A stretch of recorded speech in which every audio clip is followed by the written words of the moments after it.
మరి ఐటీ రంగంలో ఈరోజు మనం పత్రికల్లో వచ్చినటువంటి వార్తలు కూడా ఒక్కసారి మనం మాట్లాడుకుంటే, ఈరోజు తెలంగాణలో ఆ రోజు 1977లో ఒక ఐటీ టవర్ నిర్మించడం ద్వారా సైబరాబాద్లో ఒక ఐటీ టవర్ నిర్మించడం వల్ల ఈరోజు తెలంగాణకు ఒక్క సంవత్సరానికి 2,41,000 కోట్ల రూపాయలు ఐటీ రాబడులు వస్తున్నాయంటే, మరి అక్కడ రాష్ట్రం విడిపోయిన తర్వాత అక్కడ పనిచేసినటువంటి ప్రభుత్వాలు ఐటీ రంగాన్ని వృద్ధి చేసుకోగలిగాయి.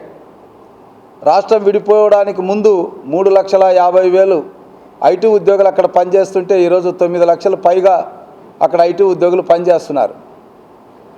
యావత్తు దేశంలో ఐటీ ఉద్యోగుల్లో 10% మన యువకులే ఉన్నారు. కానీ మరి మన రాష్ట్రానికి ఎందుకు ఐటీ రంగం విస్తరించలేదు? ఉన్న ఐటీ రంగం విశాఖపట్నంలో ఐబిఎం సంస్థలో పనిచేసిన 400 మంది ఇప్పుడు కనబడడం లేదు. అదేవిధంగా హెచ్ఎస్బీసీలో పనిచేస్తున్నటువంటి 3,500 మంది ఐటీ ఉద్యోగులు ఈరోజు కనబడడం లేదు. ఆ 2 సంస్థలు కూడా వైజాగ్ నుంచి తరలిపోయాయి.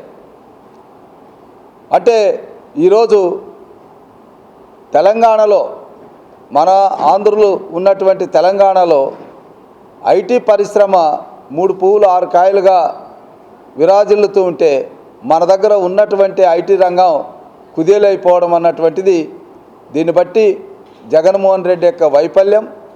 ముఖ్యంగా యువతను నీరుగార్చాలి. యువత తన కాళ్ళ మీద తాను నిలబడేటట్లు చేయడం ఆయనకి ఏ రకంగా ఇష్టం లేదు. నిజంగా అదే ఉంటే ఉద్యోగాలు ఒకవైపు చూస్తూ స్వయం ఉపాధి పొందేటటువంటి కార్పొరేషన్లు, ఎస్సీ కార్పొరేషన్ కానీ, ఎస్టీ కార్పొరేషన్ కానీ, బీసీ కార్పొరేషన్ కానీ, మైనారిటీ కానీ, ఇతర ఉన్నత వర్గాలకు సంబంధించిన కార్పొరేషన్లు కానీ తెలుగుదేశం హయాంలో 16,48,000 మందికి స్వయం ఉపాధి కల్పిస్తే, మరి ఈ ప్రభుత్వం కార్పొరేషన్ నిధులంతా దారి మళ్లించి కార్పొరేషన్లు నిర్వీర్యం చేసి ఒక్క యువతకు కూడా 1 లక్ష రూపాయలు 2 లక్షల సబ్సిడీ ఇవ్వలేనటువంటి పరిస్థితి.